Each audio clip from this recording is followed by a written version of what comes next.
Hola, esta es la tercera lección acerca de la solución de problemas con valores en la frontera. Lo que estamos haciendo es ver cómo se puede resolver la ecuación de Laplace, la cual nos interesa porque precisamente en las regiones del espacio en donde no haya carga eléctrica, el potencial electrostático precisamente tiene que satisfacer dicha ecuación. El ejemplo que ya hemos venido mencionando desde las dos lecciones anteriores corresponde a tener una región del espacio donde existe originalmente un campo eléctrico uniforme con una cierta intensidad que llamamos E sub 0. Y ahora lo que hacemos es imaginar que en esta región se introduce una esfera conductora y en ella se va a inducir una carga que va a lograr que dentro del conductor el campo eléctrico valga cero.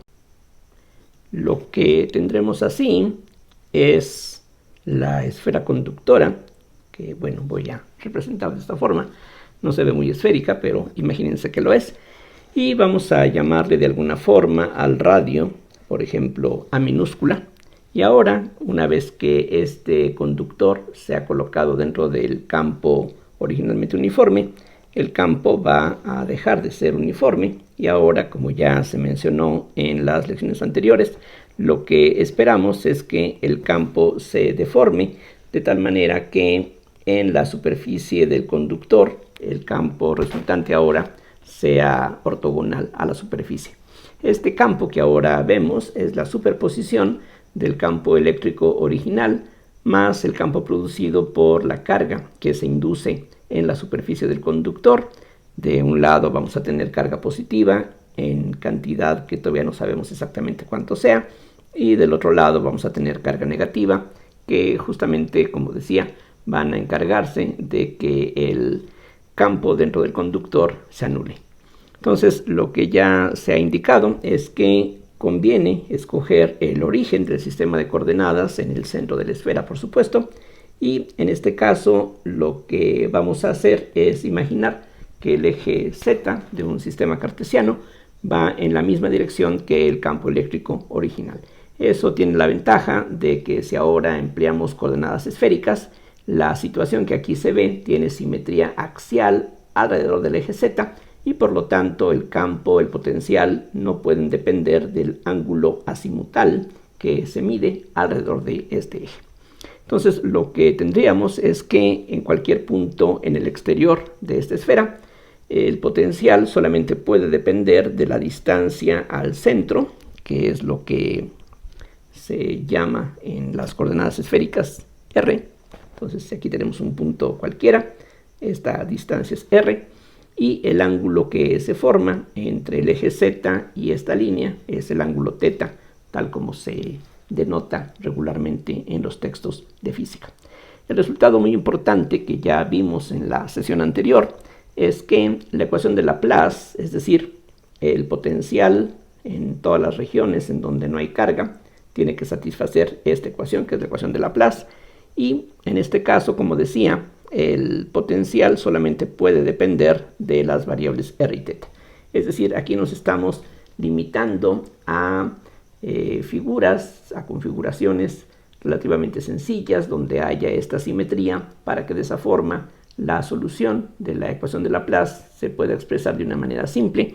Y de hecho lo que ya probamos en la sesión pasada es que esta solución general se puede escribir como una serie de la forma a sub n por r a la n más b sub n sobre r a la n más 1 por estas funciones que dependen de la variable θ a través del coseno del ángulo.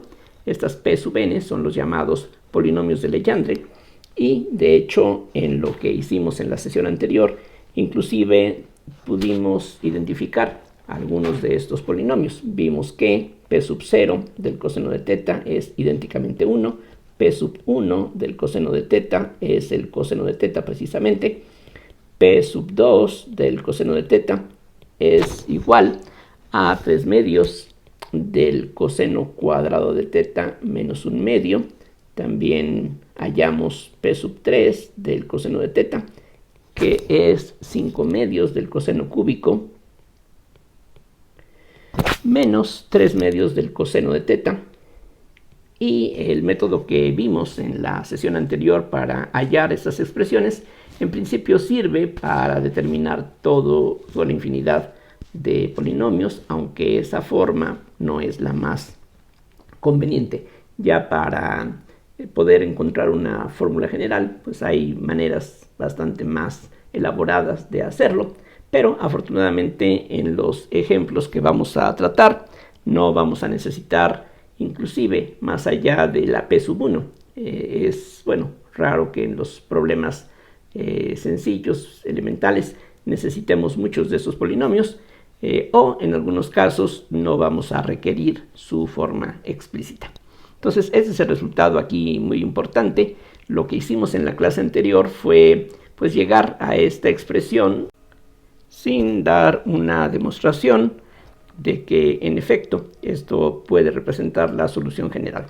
Aquí simplemente hay que agregar que esta efectivamente se puede probar que representa la solución general siempre y cuando tengamos acceso a todo el espacio. Es decir, aquí hay que recordar que estas funciones p sub n del coseno de teta son solución de una ecuación diferencial de segundo orden lineal que habíamos escrito en la sesión pasada.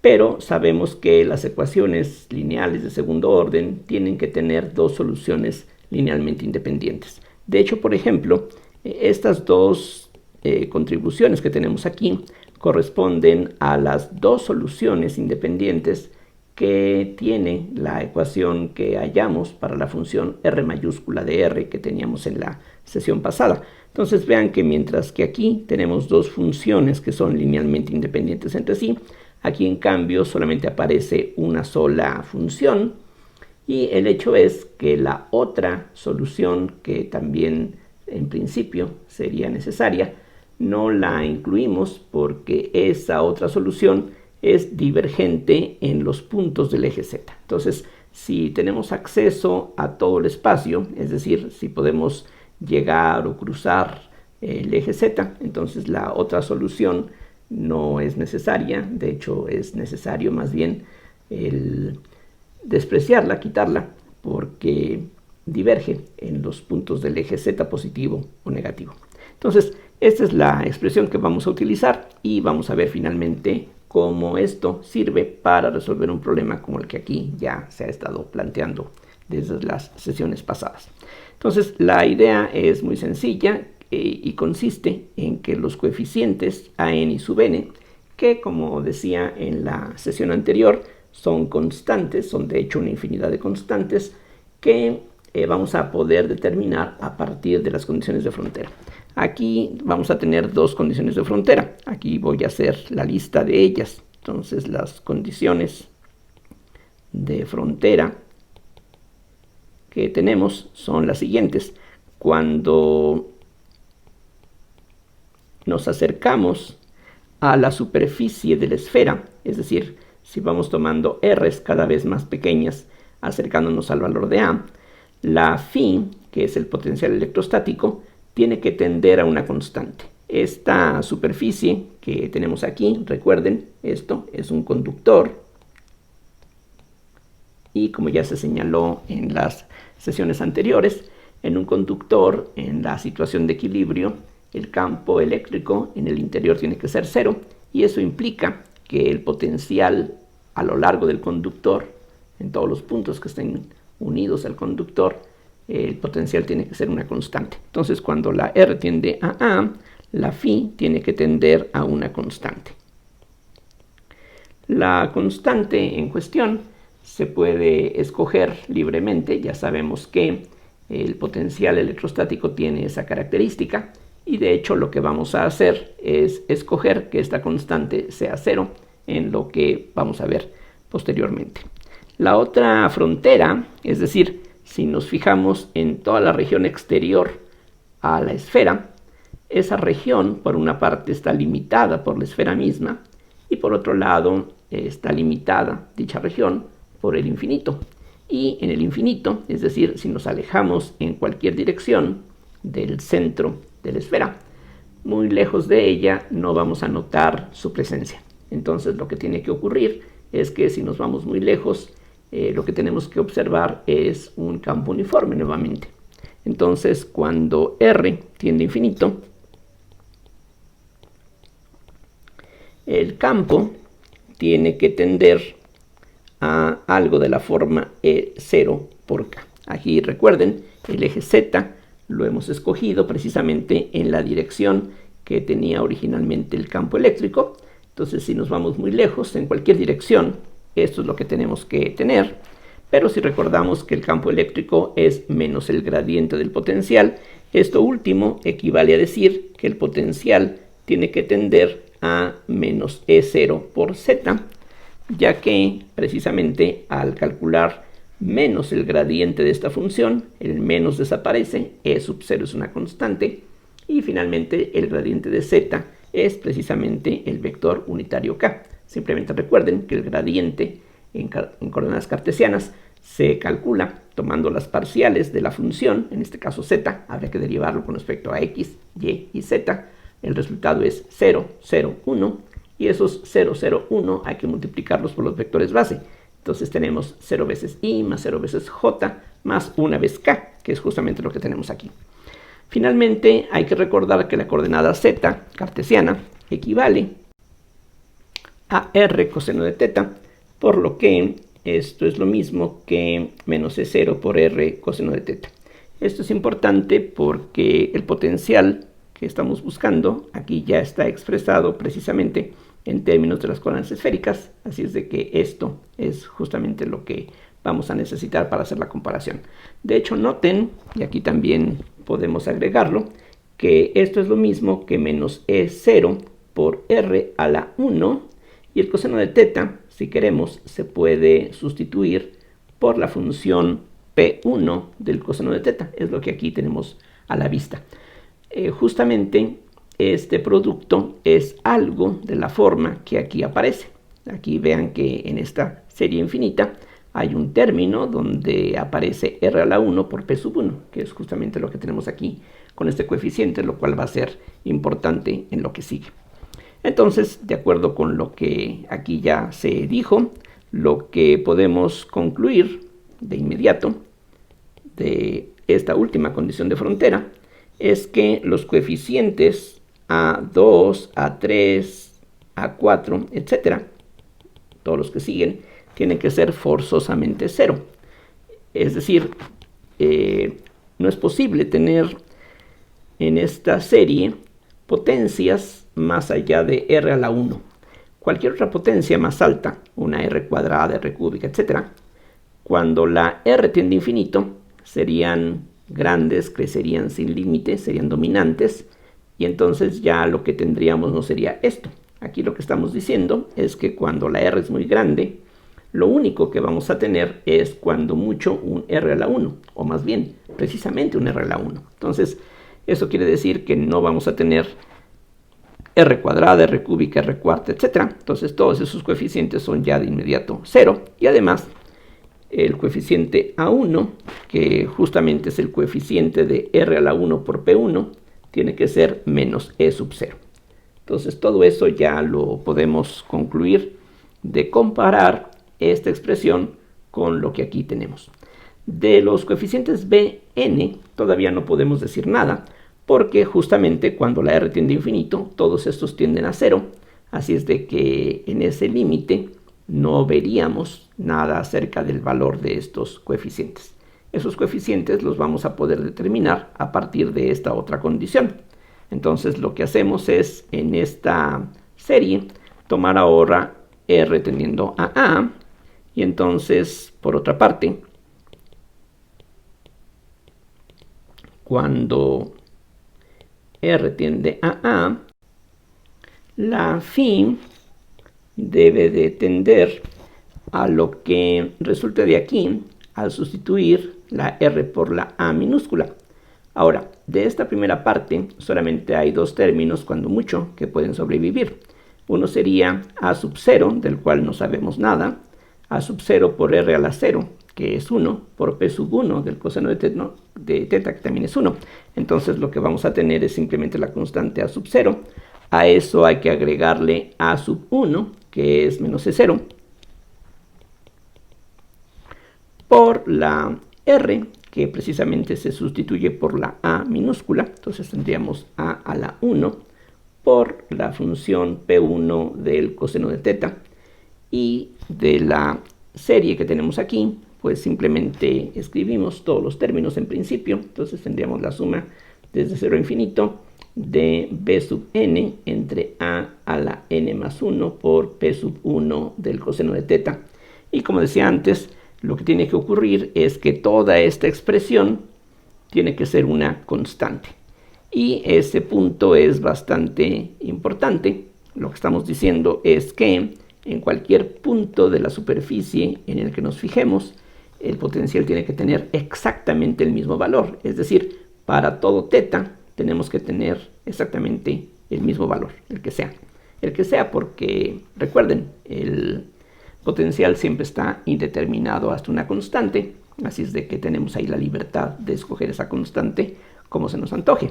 Pero aquí la parte crucial es justamente que esta expresión, que en apariencia depende de teta, no debe depender de teta, tiene que ser una constante. Ahora, algo que no vamos a demostrar, pero que pues está en los textos sobre funciones especiales, por ejemplo, es que los polinomios de Legendre forman un conjunto linealmente independiente.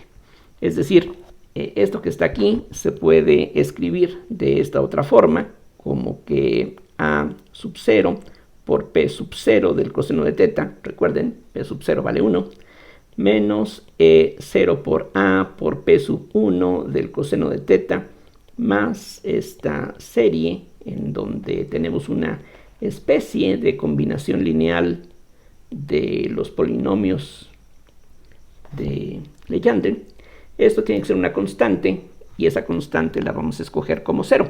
Entonces vean que tenemos una especie de combinación lineal de estas funciones igualado a 0. Digo que es una especie de combinación lineal porque estrictamente hablando una serie no es precisamente una combinación lineal. Las combinaciones lineales son sumas finitas. Pero bueno, aquí el punto importante es que la independencia lineal de estas funciones implica que los coeficientes de cada una de estas funciones tiene que ser 0 separadamente si esto está igualado a 0.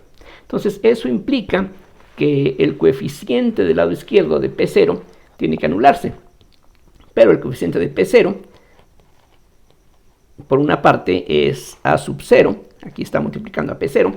Y aquí también tenemos un coeficiente de P0 que sería B0 sobre A. Entonces tenemos que A0 más B0 sobre A tiene que ser igual a 0. Y en forma similar tiene que ocurrir algo parecido para los demás valores del índice. Por ejemplo, para P1, aquí hay una contribución que es menos E0 por A. Y también aquí tenemos un término que en principio contiene a P1. Y ese término tiene como coeficiente a B1 sobre A cuadrada. Entonces, si aquí sumamos B1 sobre A cuadrada, eso tiene que ser 0. Después, para n igual a 2, pero aquí no tenemos n igual a 2, aquí sí, el coeficiente tiene que ser 0. Entonces, eso ya de inmediato nos dice que además B2, B3, B4 y toda la infinidad de coeficientes que sigue tiene que ser 0. Los únicos que todavía no tienen por qué anularse son B0 y B1, porque esos son los coeficientes de P0 y P1, y aquí también tenemos P0 y P1.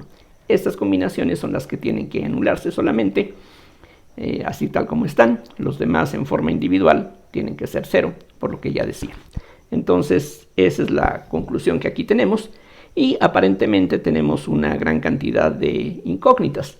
Bueno, lo que podemos hacer, por ejemplo, de la segunda ecuación, es determinar que la B1 tiene que ser igual entonces a E sub 0 por A cúbica, mientras que de la otra ecuación que tenemos aquí arriba, no hay forma de determinar en forma individual estas dos constantes, sino que pues una se puede escribir en función de la otra y viceversa.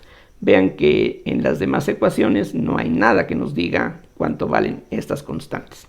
Ahora, la constante A0 es una constante bastante inofensiva en el sentido de que, como decía, esa constante aparece, si regresamos aquí arriba, como coeficiente de r a la 0, que es 1, por p sub 0, que es 1. Es decir, en esta serie, el término a0 simplemente es eso, un término donde no hay dependencia ni en r ni en θ. Entonces, por decreto, podemos hacer que la a0 valga 0, porque cualquier otro valor constante no afectaría ni al campo eléctrico ni a la condición de frontera que aquí hemos usado. Entonces, lo que podemos hacer, decía, es escoger esa constante como 0, y entonces si la A0 se escoge como 0, la B0 también resulta ser 0. Entonces, si escogemos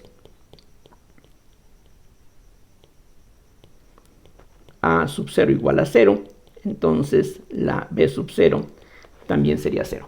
Vamos a regresar a este punto un poquito más adelante para ver que en algunos casos sería posible tener una B sub 0 distinta de 0 sin que eso afecte hasta cierto punto la solución que aquí tenemos, pero sí va a corresponder a una condición un tanto distinta. Ahorita lo vamos a terminar de ver. Entonces, ya tenemos por una parte determinado A1 y B1, y en cambio A0 y B0 estamos tomándolos como 0. Todos los demás coeficientes son 0 y 0, así es de que la serie que teníamos originalmente se reduce a una suma finita. Entonces la phi exactamente como función de r y θ sería, regresando a lo que teníamos en un principio, aquí está la expresión, entonces solamente hay dos términos, A1 por r a la 1, que entonces sería menos E0 por r, menos E0 por r, por P1, que es el coseno de θ, y el otro término que tenemos, que no es 0, sería B1, que ya hemos determinado, sobre r cuadrada por P1, que es el coseno. Entonces, eso equivale, aquí lo podemos ver, a tener 0 por a cúbica sobre r cuadrada coseno de θ.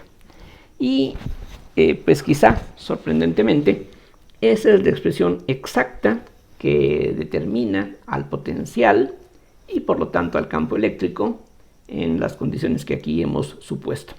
Aquí no hay ninguna aproximación, aparte del hecho de pensar que teníamos originalmente un campo uniforme y que hemos colocado una esfera conductora de radio A. El radio A aquí aparece la intensidad del campo y ya, eso sería todo lo que resulta. Cada uno de estos dos términos se puede interpretar físicamente. De hecho, el primer término ya lo habíamos identificado, de ahí comenzamos. Precisamente habíamos visto que menos E0 r coseno de θ es lo mismo que menos E0 z, y menos el gradiente de esa función corresponde al campo eléctrico que teníamos originalmente. Entonces, en pocas palabras, este primer término que está aquí corresponde al campo uniforme original. En cambio, el segundo término que aquí aparece, pues claramente no tiene otra explicación, tiene que deberse a la carga inducida en la superficie del conductor. Aquí regreso de nuevo al dibujo que teníamos antes. Entonces, como dije, hay carga que se induce en la superficie y precisamente lo que tiene que ocurrir es que estas cargas, como dije antes, deben de producir un campo eléctrico que va de las cargas positivas hacia las negativas, que se va a oponer al campo que había en un principio. Aquí está el dibujo. Y en esta región interior de la esfera, ese campo va a cancelar perfectamente al campo original. Es decir, la carga que está aquí inducida tiene que producir un campo hacia la izquierda, en la dirección negativa de z, que tiene que ser uniforme y de magnitud E0, para que al superponer los dos campos, aquí tengamos exactamente un campo que es 0. Pero en la parte de afuera, lo que vamos a tener es un potencial que ustedes deben de reconocer corresponde al campo de un dipolo puntual colocado en el origen. Entonces este término sería, pues, decía, el campo producido por un dipolo puntual en el origen. Es decir, toda la carga que se induce en la superficie de la esfera, afuera de la esfera, produce exactamente el mismo efecto como si tuviéramos un dipolo puntual en el origen. No lo tenemos, pero el efecto es exactamente el mismo. Es decir, si esto lo metemos en una caja negra que no nos permite ver qué hay adentro, aquí en el exterior, el campo que esta distribución de carga produce es exactamente el mismo que si tuviésemos, decía, un dipolo puntual en el origen, y de la expresión que hemos obtenido podemos deducir cuál sería el momento dipolar correspondiente. De hecho, esto se puede escribir de esta otra forma, como menos E0 por Z, para abreviar. Y aquí podemos agregar 1 sobre 4pi epsilon 0 por 4pi epsilon 0 por E0 por A cúbica por el coseno de teta sobre R cuadrada. Y entonces de esa forma podemos identificar que todo lo que aquí aparece dentro del paréntesis debe de corresponder al momento dipolar que está pues equivalente a la distribución de carga que aquí se tiene. La densidad de carga que hay en la superficie se puede determinar exactamente. Ya vimos en las lecciones anteriores que en la superficie, aquí lo recalco, en la superficie de la esfera, la densidad de carga superficial que va a existir se puede determinar, como ya vimos, utilizando la ley de Gauss. Esto es lo mismo que epsilon 0 por la componente normal del campo eléctrico. De hecho, el campo eléctrico en la superficie del conductor es totalmente normal a dicha superficie. Y el campo eléctrico, pues en este caso sería simplemente la componente radial, y como ya sabemos que el campo eléctrico es menos el gradiente del potencial, esto sería menos epsilon 0 por la parcial de phi con respecto a r, y ya que calculamos la derivada hay que sustituir r igual a para que precisamente estemos hablando de la superficie de la esfera. Vean cómo la sigma es proporcional a la epsilon 0, y por eso aquí no es extraño que aparezca como parte del momento dipolar equivalente de la esfera esta epsilon 0, cuyo origen lo podemos pues ubicar en este factor. Entonces no lo vamos a hacer, pero pues es muy fácil de realizar el cálculo. Aquí ya tenemos la expresión para el potencial. Si uno deriva con respecto a r, pues de aquí van a quedar cosas muy sencillas. Esta r desaparece, este r a la menos 2 nos da menos 2r a la menos 3. Y aquí la parte importante es que la dependencia en teta va a ser proporcional a un coseno. Entonces la densidad de carga va a tener un perfil que va a ser similar a la función coseno. Recordemos la gráfica del coseno, y recordemos que el ángulo teta solamente puede tomar valores entre 0 y pi. Entonces en la región en la que el ángulo teta anda entre 0 y 90 grados, la función coseno va a darnos algo positivo, y precisamente es lo que aquí en el dibujo podíamos ya esperar. De este lado vamos a tener una densidad de carga positiva, de este lado una densidad de carga negativa. La densidad exactamente en los puntos donde teta vale 90 grados, ahí la densidad vale 0, y tiene su máximo en los polos, podríamos decir, en los puntos del eje Z justamente. Bien, entonces así es como se aplica este resultado que vimos en la sesión pasada. Es decir, una vez que sabemos cómo expresar la solución general de la ecuación de Laplace utilizando las condiciones de frontera, uno puede determinar los coeficientes que aquí aparecen. Entonces espero que este ejemplo sea ilustrativo, y bueno, de hecho vamos a ver algunos ejemplos más en donde todo esto se va a volver a aplicar en otras ocasiones. El ejemplo que vamos a comenzar a tratar enseguida es algo que es interesante por muchas razones y se trata de lo siguiente. De nuevo vamos a imaginar una esfera conductora, algo más o menos como eso, y vamos a suponer que hay una carga puntual de magnitud Q que se localiza en el exterior de la esfera a una cierta distancia que vamos a llamar D. Entonces esta es la distancia D.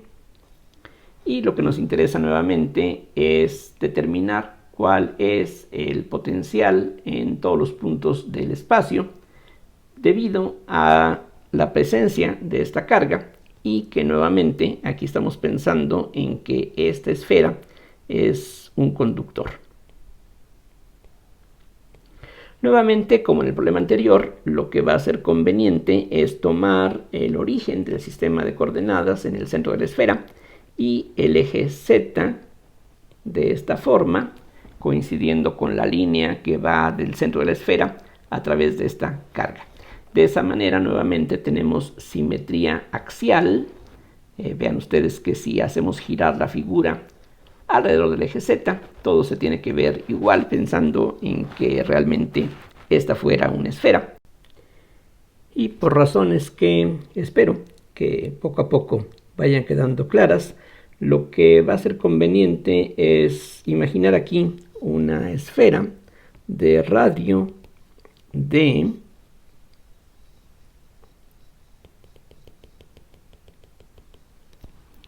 y la situación es esta. En todos los puntos que se encuentran afuera de esta esfera imaginaria no hay cargas. Vean que hay carga inducida en esta superficie conductora.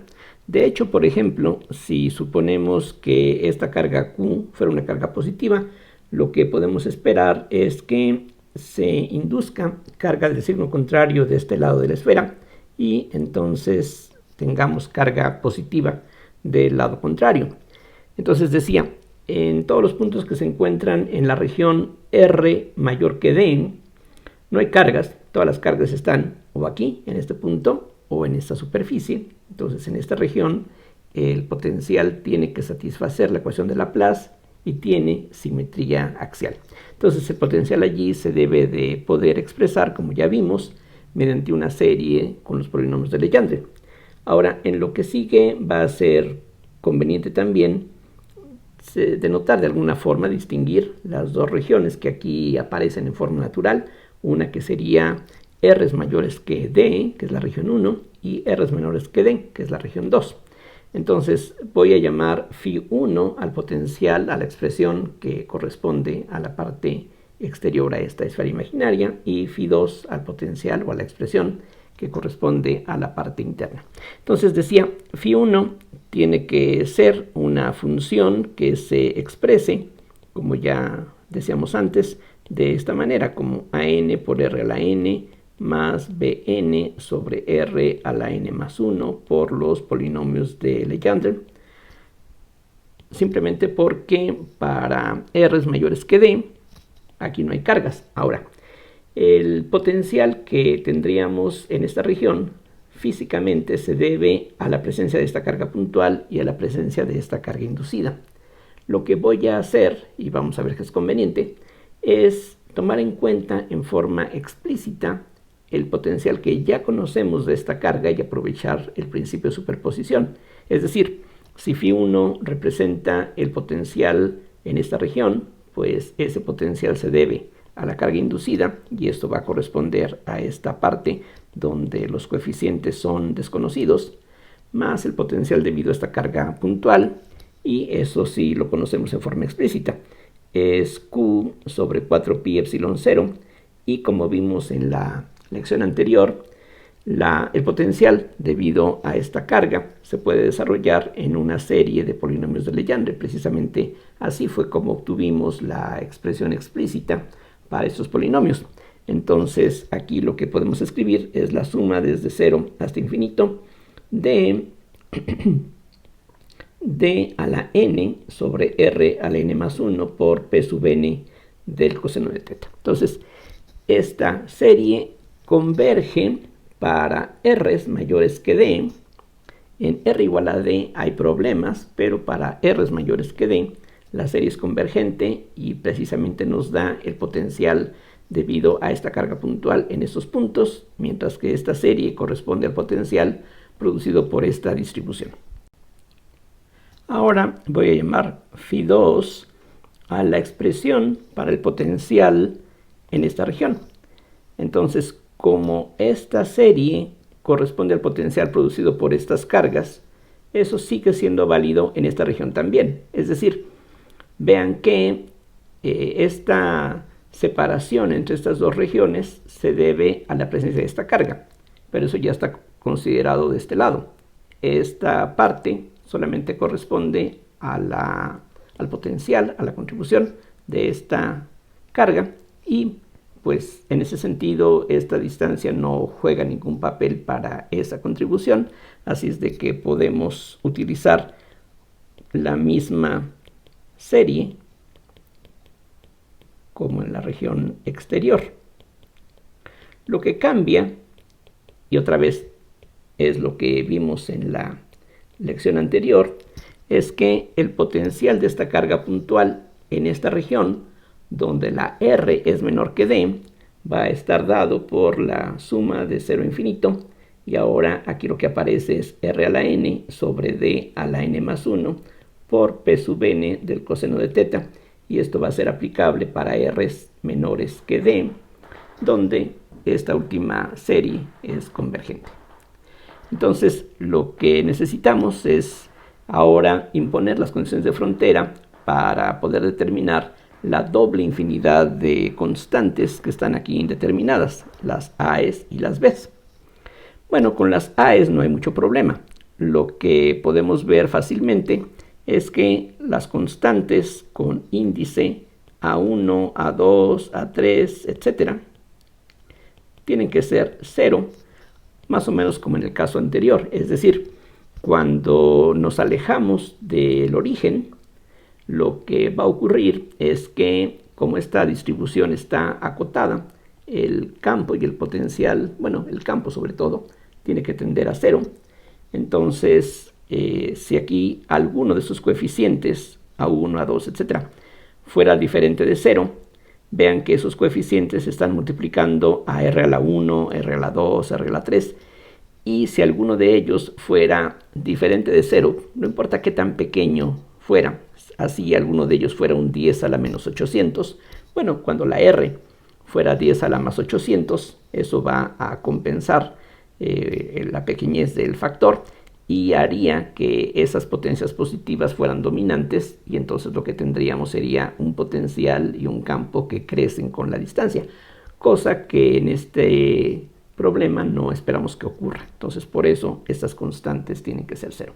Es algo diferente a lo del ejemplo anterior, porque en el ejemplo pasado, cuando nos alejábamos del origen, teníamos que tener un campo uniforme. Aquí no. Si nos alejamos del origen, tenemos que tener un campo que tiende a 0.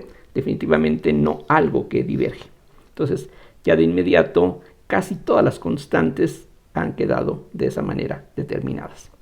La otra condición de frontera que aquí podemos utilizar es, como en el problema anterior, que cuando nos acercamos a esta frontera, es decir, si le llamamos A al radio de esta esfera, entonces cuando la R tiende a A, lo que tiene que ocurrir es que el potencial tiene que tender a una constante. Entonces lo escribo: cuando R tiende a A, la phi tiene que tender a una constante, y esa constante la podemos escoger, por ejemplo, como 0.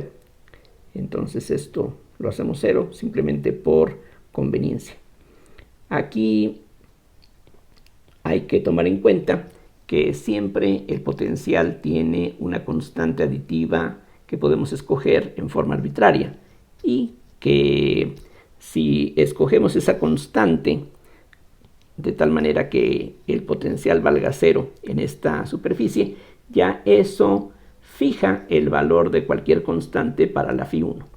Para que el potencial sea continuo a través de esta frontera, entonces con que de algún lado escojamos la constante aditiva en forma específica, ya determina la constante en todo el espacio.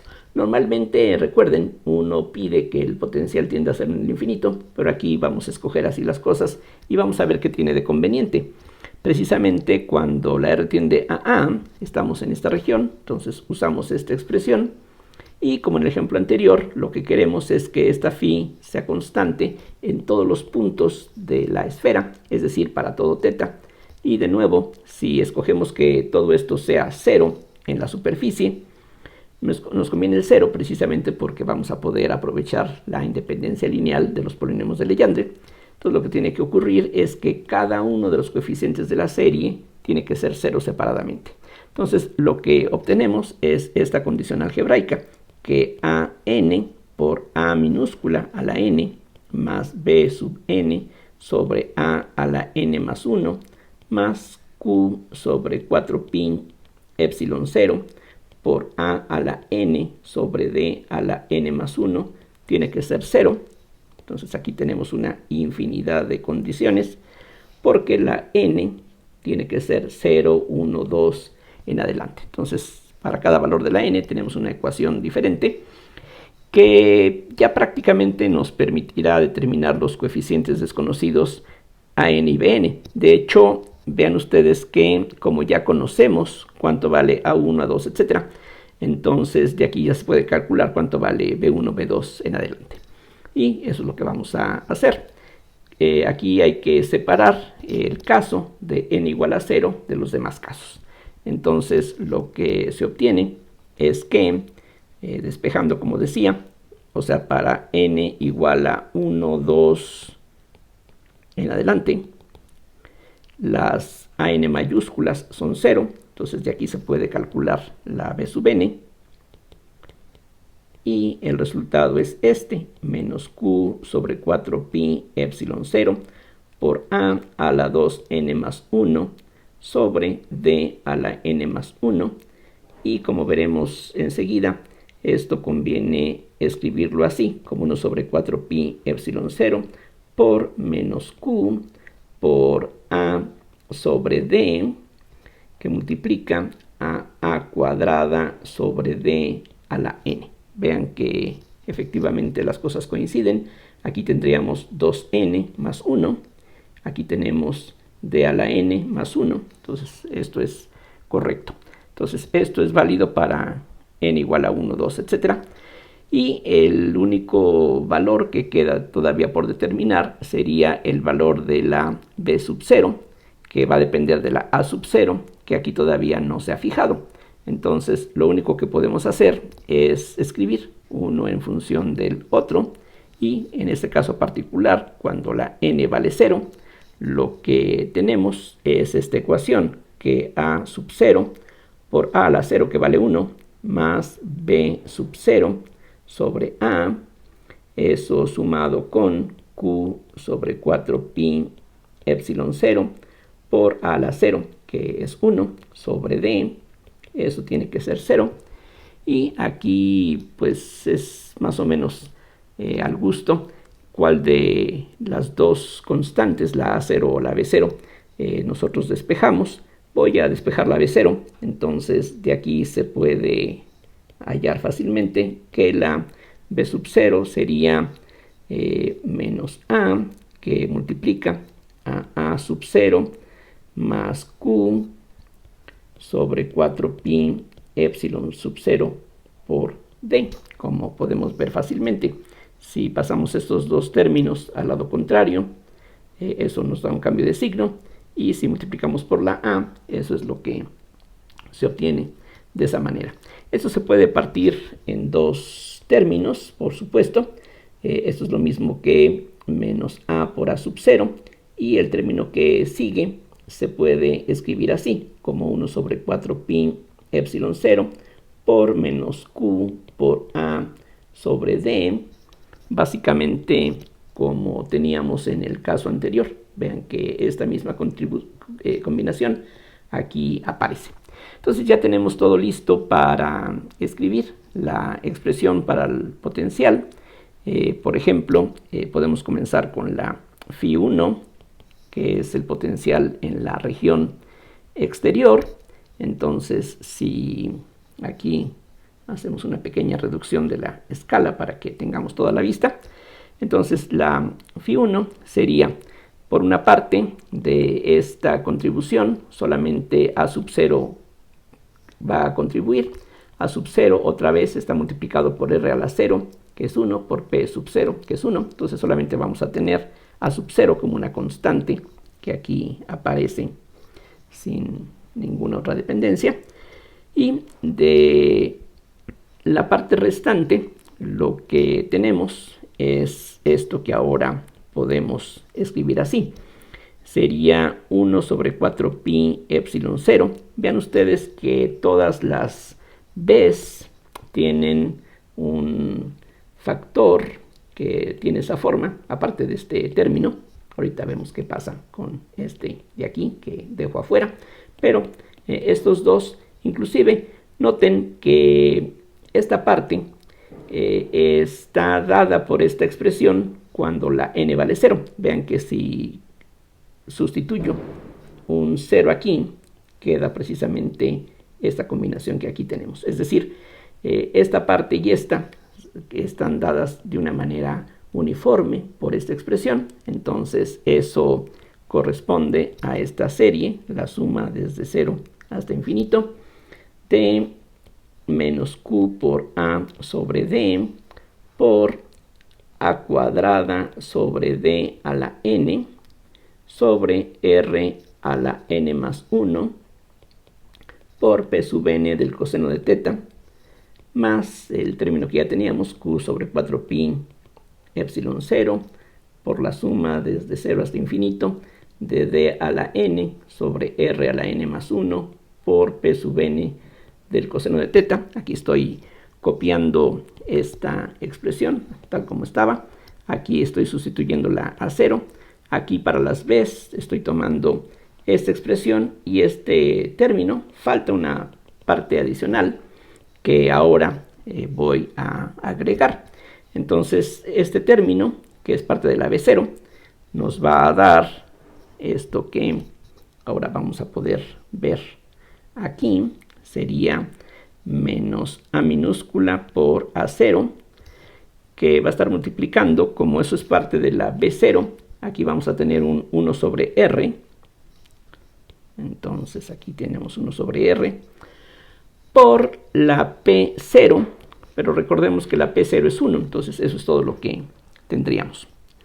De manera similar, el potencial φ2, pues vean que tiene exactamente esta misma contribución y lo único que cambia es esta parte final que corresponde al potencial de la carga Q que se encontraba por fuera de la esfera conductora. Entonces no hay mucho que tengamos que hacer. Y lo que podemos ya de una vez ir identificando es el significado de cada una de las contribuciones que aquí tenemos. Entonces, esta parte de aquí sería el potencial de la carga Q original. De ahí salió.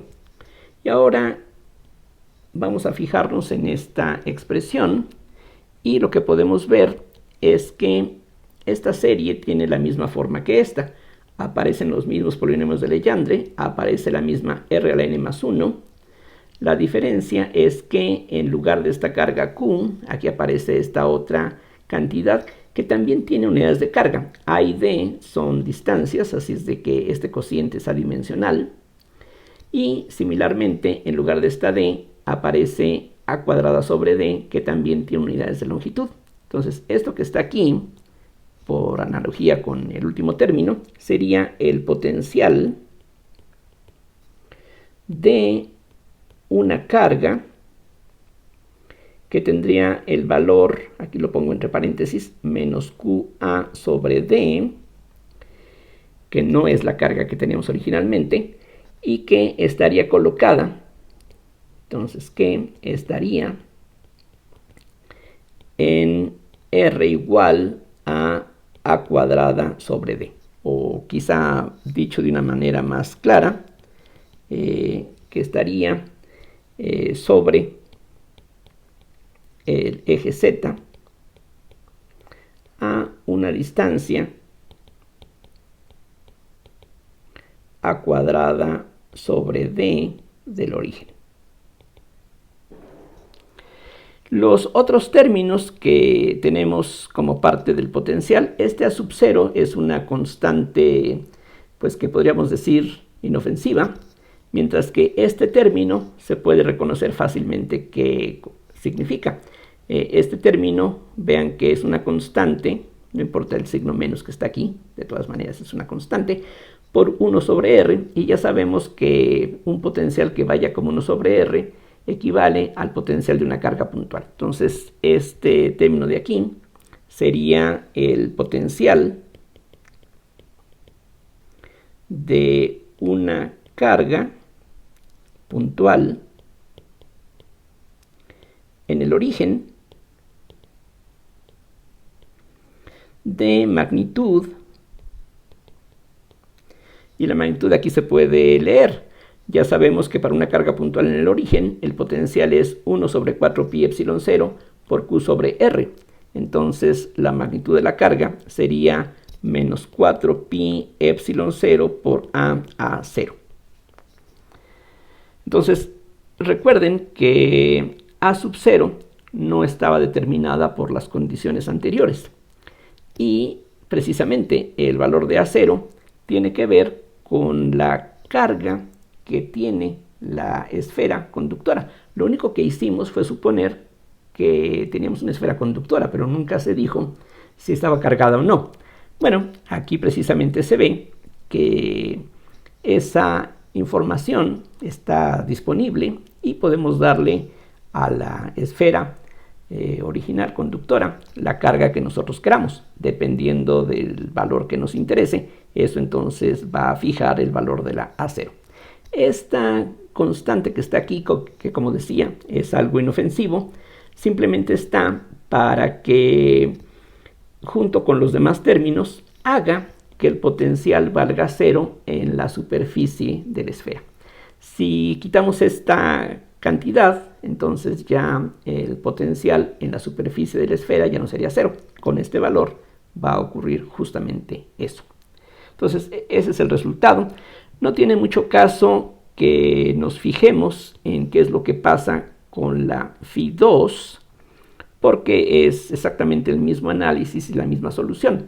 Vean que la parte aquí inicial son estos términos que aquí ya hemos identificado. Este corresponde de nuevo al potencial de la carga Q original, solamente que esta serie es válida en una región, mientras que esta otra serie es válida en la región complementaria. Pero ya de aquí podemos ver cuál es la influencia que tiene esta esfera conductora en el campo que finalmente tenemos. Entonces aquí la conclusión interesantísima es que el campo o el potencial, no importa, las dos cosas son esencialmente lo mismo, que tendríamos en esta región va a ser la superposición del campo o del potencial que esta carga produce, y toda la carga que está aquí produce un efecto que es, como acabamos de ver, aquí simplemente regreso a lo que escribí, o sea, observen esta parte de aquí y esta parte de aquí. Entonces, lo que estamos diciendo es que la carga inducida en esta esfera conductora produce aquí afuera el mismo efecto, y esto se parece a lo que veíamos en el ejemplo anterior. Aquí tenemos el mismo efecto como si hubiera, no la hay, pero es como si hubiera una carga aquí que es menos Q por A sobre D, que se encontraría a una distancia que es A cuadrada sobre D. Se puede ver fácilmente que A cuadrada sobre D es menor que A. Entonces, debido a que la D es mayor que A. Entonces, Bueno, y aparte hay una carga puntual en el origen que, como vimos, tiene que tener una magnitud que es menos 4 pi epsilon 0 por a 0. Entonces, todo el efecto de la carga que se indujo aquí, no sabíamos qué tanta carga se iba a inducir, bueno, ahora ya lo sabemos. Y el efecto que produce toda esa carga es como si tuviéramos dos cargas puntuales, una en el centro y otra a una distancia a cuadrada sobre d del centro. Si queremos saber en detalle qué tanta carga hay en la superficie, o sea, no solamente saber qué efecto produce, el efecto que produce es el de estas dos cargas. Sí, pero si yo quiero saber exactamente qué tanta densidad hay en cada punto, lo puedo hacer.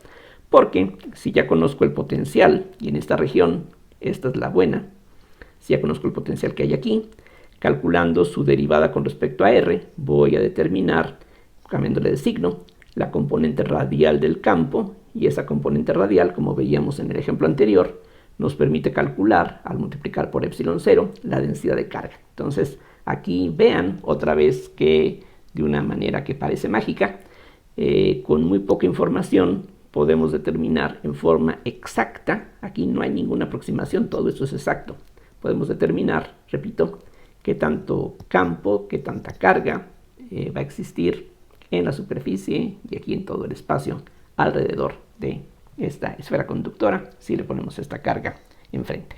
Bien, con eso entonces quiero terminar esta lección y vamos a seguir hablando en las siguientes nuevamente sobre la solución de problemas con valores en la frontera, pero ahora tratando otras coordenadas, ya no por ahora las coordenadas esféricas. Gracias por su atención y hasta la próxima.